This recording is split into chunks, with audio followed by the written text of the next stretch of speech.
নমস্কার বন্ধুরা, শনিবারের রাত চ্যানেলের নতুন পর্বে আপনাদের স্বাগত। প্রতি শনিবারের মতো আজও ঠিক রাত 8:30টায় আমরা হাজির হয়েছি ভয়ের অন্ধকারে ডুব দেওয়ার জন্য।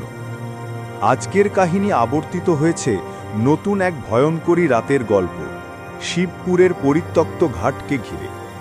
মনে রাখবেন, এই গল্পটি আপনারা আমাদের অ্যাপের অডিও স্টোরি সেকশনেও শুনতে পারবেন। লিংক দেওয়া আছে ডেসক্রিপশনে। তাহলে চলুন আর দেরি না করে শুরু করা যাক আজকের গা ছমছমে যাত্রা। পশ্চিমবঙ্গের এক প্রত্যন্ত গ্রাম শিবপুর। এই গ্রামের পাশ দিয়ে বয়ে গেছে শীর্ণকায়া এক নদী, যার নাম মরালি। নদীর ধারে এক পরিত্যক্ত ঘাট, যা নিয়ে গ্রামের মানুষের মধ্যে প্রচলিত নানা ভয়ঙ্কর গল্প। দিনের বেলাতেও এই ঘাটের দিকে কেউ যেতে চায় না। কথিত আছে, অমাবস্যার রাতে এই ঘাটে অশরীরী শক্তির আনাগোনা হয়। গল্পের নায়ক অরিন্দম একজন তরুণ ফটোগ্রাফার। শহরের কোলাহল থেকে দূরে প্রকৃতির ছবি তোলার নেশায় সে শিবপুর গ্রামে এসে পৌঁছায়। গ্রামের মানুষের মুখে সে পরিত্যক্ত ঘাটটির কথা শোনে এবং তার প্রতি এক অদ্ভুত আকর্ষণ অনুভব করে। সে সিদ্ধান্ত নেয় এই ঘাটের রহস্যময়তার ছবি সে তার ক্যামেরায় বন্দি করবে। গ্রামের প্রধানের বারণ সত্ত্বেও এক অমাবস্যার রাতে অরিন্দম তার ক্যামেরা নিয়ে সেই ঘাটের দিকে রওনা দেয়। ঘাটের কাছে পৌঁছেতেই এক অজানা ভয়ে তার গা ছমছম করে ওঠে। চাঁদের আবছা আলোয় সে দেখে ঘাটের সিঁড়িতে সাদা কাপড়ে মোড়া এক নারী মূর্তি বসে আছে।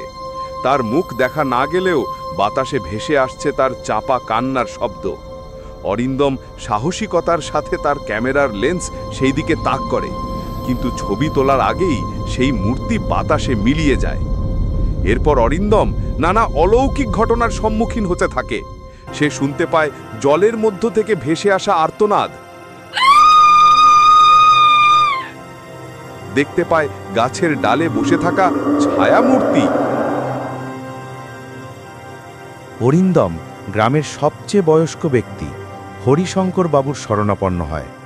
হরিশঙ্কর বাবু তাকে জানান, বহু বছর আগে ওই ঘাটে এক জমিদার বাড়ির নববধূ আত্মহত্যা করেছিল। তার স্বামী ছিল অত্যাচারী এবং বিয়ের কিছুদিন পরেই সে নিখোঁজ হয়ে যায়। লোকমুখে প্রচলিত সেই নববধূর অতৃপ্ত আত্মাই আজ ঘাটে ঘুরে বেড়ায় তার স্বামীর অপেক্ষায়। অরিন্দম এই ঘটনার গভীরে যাওয়ার সিদ্ধান্ত নেয়। সে পুরনো দলিলপত্র ঘেঁটে জানতে পারে সেই নববধূর নাম ছিল বিমলা। সে আরও জানতে পারে বিমলার স্বামী আসলে নিখোঁজ হয়নি, তাকে খুন করা হয়েছিল এবং তার মৃতদেহ ওই নদীর ধারেই কোথাও পুঁতে রাখা হয়েছিল। অরিন্দম গ্রামের কয়েকজন সাহসী যুবককে নিয়ে সেই জায়গায় খোঁড়াখুড়ি শুরু করে এবং সেখান থেকে একটি কঙ্কাল উদ্ধার করে। ফরেনসিক পরীক্ষায় জানা যায় সেটি বিমলার স্বামীর কঙ্কাল। এরপর অরিন্দমই উদ্যোগ নিয়ে সেই কঙ্কালের শেষকৃত্য সম্পন্ন করে এবং বিমলার আত্মার শান্তির জন্য পূজার আয়োজন করে। সেই রাতের পর থেকে শিবপুরের পরিত্যক্ত ঘাটে আর কোনো অলৌকিক ঘটনা ঘটেনি। অরিন্দম ক্যামেরায় এই পুরো ঘটনা বন্দি করে এবং তার এই অভিজ্ঞতা নিয়ে একটি ফটো স্টোরি তৈরি করে, যা তাকে আন্তর্জাতিক খ্যাতি এনে দেয়। কিন্তু শিবপুরের সেই ভয়ঙ্কর রাতের অভিজ্ঞতা সে কোনোদিনও ভুলতে পারে না।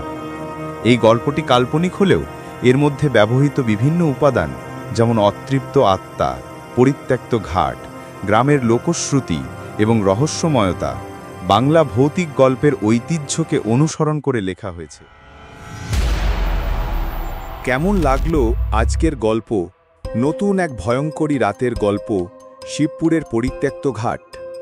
আপনাদের মতামত অবশ্যই আমাদের কমেন্ট বক্সে জানাবেন। গল্পটি ভালো লেগে থাকলে একটা লাইক করতে ভুলবেন না এবং আপনার বন্ধু ও পরিবারের সাথে শেয়ার করে শনিবারের রাত চ্যানেলটিকে এগিয়ে নিয়ে যেতে সাহায্য করুন। আর আপনি যদি আমাদের চ্যানেলে নতুন হয়ে থাকেন, তাহলে অবশ্যই সাবস্ক্রাইব করে পাশের বেল আইকনটি প্রেস করে দিন, যাতে আগামী শনিবার রাত ঠিক 8:30টায় নতুন কোনো রহস্যের সাক্ষী হতে আপনি মিস না করেন। মনে রাখবেন, এই গল্পটি আপনারা আমাদের অ্যাপের অডিও স্টোরিও শুনতে পারবেন। লিংক দেওয়া আছে ডেসক্রিপশনে। আজকের মতো এখানেই শেষ করছি।